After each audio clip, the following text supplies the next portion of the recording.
जय गुरुदेव, जय गायत्री माता। प्रज्ञा पुराण भाग 2। आगे गुरुदेव जी ने लिखा है कि प्रगति का सूत्र।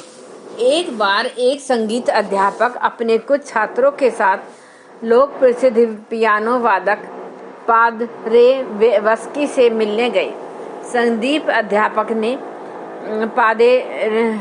पादरेवस्की से पूछा, आपकी सफलता का सूत्र कौन सा है? पादरेवस्की ने एक पुस्तक की ओर संकेत करते हुए कहा, मैं अभी भी हर दिन इस पुस्तक के आधार पर 4 घंटे नित्य अभ्यास करता हूँ, सतत अपनी गलती ढूंढता रहता हूँ। अध्यापक उनकी बात को समझ गए और उन्होंने अपने छात्रों से कहा कि काम के प्रति निष्ठा और उसके लिए निरंतर प्रयास ही सफल होने का रहस्य है। गांधी जी का अर्थशास्त्र।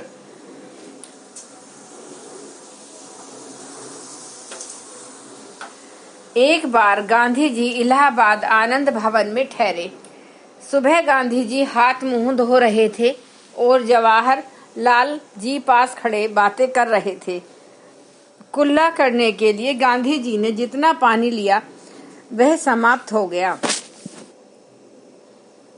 तो उन्हें दूसरी बार फिर पानी लेना पड़ा। गांधी जी बड़े खिन्न हुए और बातचीत का सिलसिला टूट गया। जवाहर लाल जी ने कारण पूछा तो उन्होंने बताया, मैंने पहला पानी अनावश्यक रूप से खर्च कर दिया और अब फिर पानी लेना पड़ रहा है। यह मेरा प्रमाद है। जवाहर लाल जी हंसते हुए बोले, यहाँ तो गंगा यमुना दोनों बहती हैं। रेगिस्तान की तरह पानी कम थोड़े ही है। आप थोड़ा पानी अधिक खर्च कर ले तो चिंता की क्या बात है। गांधी जी ने कहा, गंगा यमुना मेरे लिए ही तो नहीं बहती। प्रकृति में कोई भी चीज कितनी ही उपलब्ध हो, मनुष्यों को उसमें से उतना ही खर्च करना चाहिए जितना उसके लिए आवश्यक है। विकास स्थिता यास सत्प्रवृत्ति उन्नताने। जो सत्प्रवृत्तियां अभी नहीं हो पाई हैं, उनके लिए बीजांकुरों को अंकुरित पल्लवित करने में उत्साहपूर्वक लग पड़ना अनुबंध है। संकल्प अकेले ही पर्याप्त नहीं, उन्हें खाद्य पानी देना भी जरूरी है।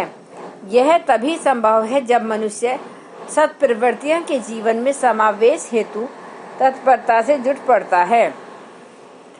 दर्द में बटा लूंगा। दोपहर विद्यालय के विश्राम का समय। एक दुबला पतला सुंदर सा लड़का विद्यालय के बाहर निकलकर खाना खाने के लिए अपने घर जा रहा था।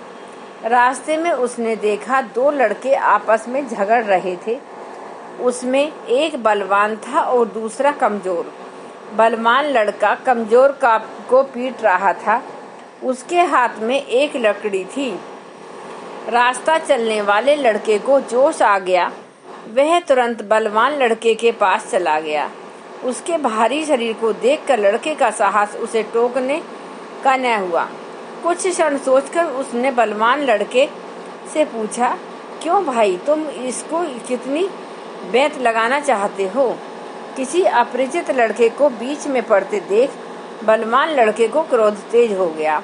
उसने कठोर दृष्टि से देखते हुए कहा, क्यों, तुम्हें क्या मतलब? मुझे इससे मतलब है। राह चलते लड़के ने कहा, तुम क्या कर लोगे? बलवान लड़के ने चेतावनी दी, भाई, मैं तो तुमसे अधिक बलवान तो नहीं, पर जो इस कमजोर को बचाने के लिए तुमसे लड़ सकूं, लेकिन इतना जरूर चाहता हूं कि इसकी पिटाई में मैं भी भागीदार बन जाऊं। दर्शक लड़के ने कहा, तुम्हारा मतलब क्या है?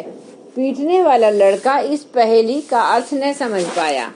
तुम इस कमजोर लड़के के शरीर पर कुल जितने भी बेंत मारना चाहते हो, उससे आधे मेरी पीठ पर लगा दो। इस तरह इसका आधा कष्ट मैं बांट लूंगा। दर्शक लड़के ने अपनी बात स्पष्ट करते हुए कहा। बलवान लड़का आश्चर्य से देखता रहा और कुछ क्षण बाद उसने चुपचाप अपने हाथ की लकड़ी तोड़कर फेंक दी और मन में पश्चाताप करने लगा। अपने रास्ते चला गया। पीटने वाले लड़के की मुसीबत टल गई। वह बीच का लड़का जीवन भर इस तरह सूझबूझ से कार्य करता था तथा बड़ा होकर अंग्रेजी का प्रसिद्ध कवि लॉर्ड बायरन के नाम से प्रसिद्ध हुआ। जयप्रकाश लोकनायक। किसी में प्रारंभ से ही यह गुण हो ऐसा सदैव संभव नहीं। जयप्रकाश नारायण अमेरिका पढ़ने गए, पर पैसे का प्रबंध न था, सो उन्होंने फल और होटल वाले के यहाँ नौकरी की और शेष समय में पढ़ाई जारी रखी। कई मित्रों ने सहायता देनी चाहिए, पर उसने स्वावलंबन ही स्वीकार कर छोटी नौकरी करते हुए पढ़ाई जारी रखी। इन्हीं गुणों के कारण वे एक दिन लोकनायक कहलाए। कर्वे की उदारता। प्रयत्न यह रहे कि सत्वृत्तियों के विकास की गति धीमी न हो, नए अध्याय जुड़ते चले। कर्वे को जो छात्रवृत्ति मिलती थी उसी से रोटी खरीदकर पेट भरते थे। होटल वाले नाग बाबू बीमार पड़े, होटल बंद करके घर चले गए। कर्वे उस थोड़ी आमदनी में से पैसा बचाने लगे थे। नाग बाबू की बीमारी का समाचार सुनकर कर्वे उनके घर पहुंचे। नाग बाबू ने समझा इनके 5 रुपए मेरे ऊपर उधार है, उन्हें मांगने आए हैं। वे असमर्थता प्रकट करने लगे। कर्वे ने गांठ में से 3 रुपए खोलकर उन्हें दिए और कहा, मांगने नहीं, कुछ देने आया हूँ।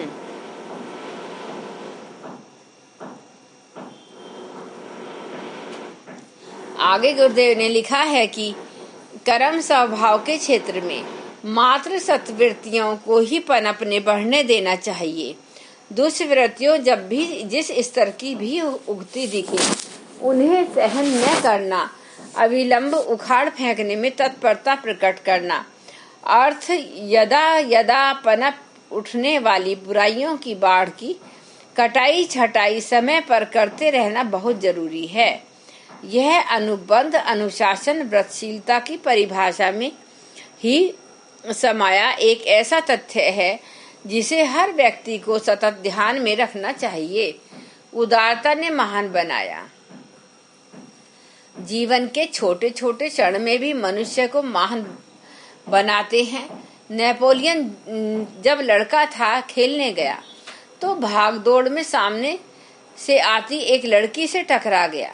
लड़की गरीब घर की थी, फल का टोकरा लेकर जा रही थी।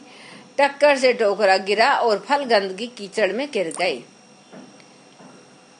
लड़की रोने लगी, मजूरी भी गई और मालकिन से भी दंड भुगतना पड़ेगा। झंझट से बचने के लिए पहले तो नेपोलियन का मन आया कि जल्दी से भाग चले। पीछे उसका मन लड़की की परिस्थिति के बारे में सोचकर पिघल गया। वह लड़की को उसके घर ले गया और गिरे हुए फलों का पैसा चुका देने का वायदा किया। घर पहुंचने पर नेपोलियन ने सारा किस्सा अपनी माँ को बताया और पैसा लड़की को चुका देने के लिए कहा। माँ कठोर स्वभाव की थी और साथ में पैसे की तंगी भी थी। यह पैसा देने की अपेक्षा शरारत के लिए नेपोलियन की पिटाई करने लगी। कहने सुनने के बाद फैसला हुआ, लड़की को पैसा तो चुका दिया जाएगा, पर 1.5 महीने तक उसको नाश्ता न मिलेगा। इसी से उसे पेशगी देकर राशि की भरपाई करनी होगी। नेपोलियन खुशी खुशी रजामंद हो गया। कर्तव्य न्याय निभाने के लिए 1.5 महीने एक समय भोजन करके ही काम चलाया। ऐसे उदारचेता ही भविष्य में महान बनते हैं। आत्माएं संचित कुसंस्कारों को उसी प्रकार ढूंढती उखाड़ती रहती हैं जिस तरह माली उद्यान से हानिकारक खरपतवारों को बीनता रहता है। आत्मा की उत्कृष्टता व्यक्ति के स्वभाव से ही प्रकट होती है। सज्जनों को मात्र सत्कर्म ही करते देखा जाता है। व्यक्ति का स्वभाव ही उसके बहिरंग व्यवहार में झलकता है। माली की तरह आदमी को आत्मिक क्षेत्र में सतत है निराई मुड़ाई कर सत्वृत्तियां बढ़ाने का अभ्यास करते रहना चाहिए। यही वास्तविक पराक्रम है जो मानव को देव मानव बनाता है। दरवाजा निकाल दिया गया। ईश्वर चंद्र विद्यासागर के पिता कलकत्ता में 2 रुपया मासिक की नौकरी करते थे। अरस्तु वे स्कूल तो नहीं जा सके, पर निजी प्रयत्नों से उन्होंने माध्यमिक परीक्षा पास कर ली। 50 रुपया मासिक की नौकरी मिल गई। इतने पर भी उनसे अपना रहन सहन पुराना ही रखा। जो बचता उसे निर्धन छात्रों के लिए खर्च कर देते। उनकी पदोन्नति होती जा रही थी। 500 रुपया मासिक तक मिलने लगे। उसने समीपवर्ती क्षेत्र में अनेक छोटे बड़े स्कूल खुलवाए और उनका प्राथमिक खर्च अपने पास से दिया। सहायतार्थ अनेक व्यक्ति उनसे मिलने आते। एक बार दरवाजा बंद देखकर एक दुखी वापस लौट गया। उस दिन से उन्होंने दरवाजा ही निकाल दिया।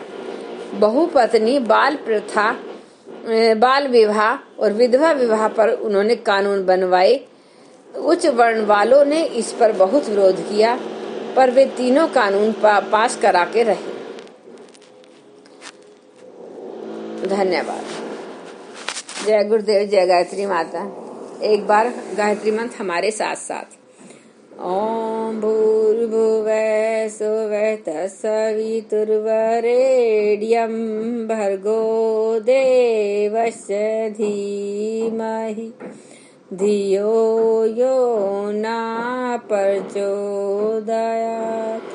जय गुरुदेव, जय गायत्री माता।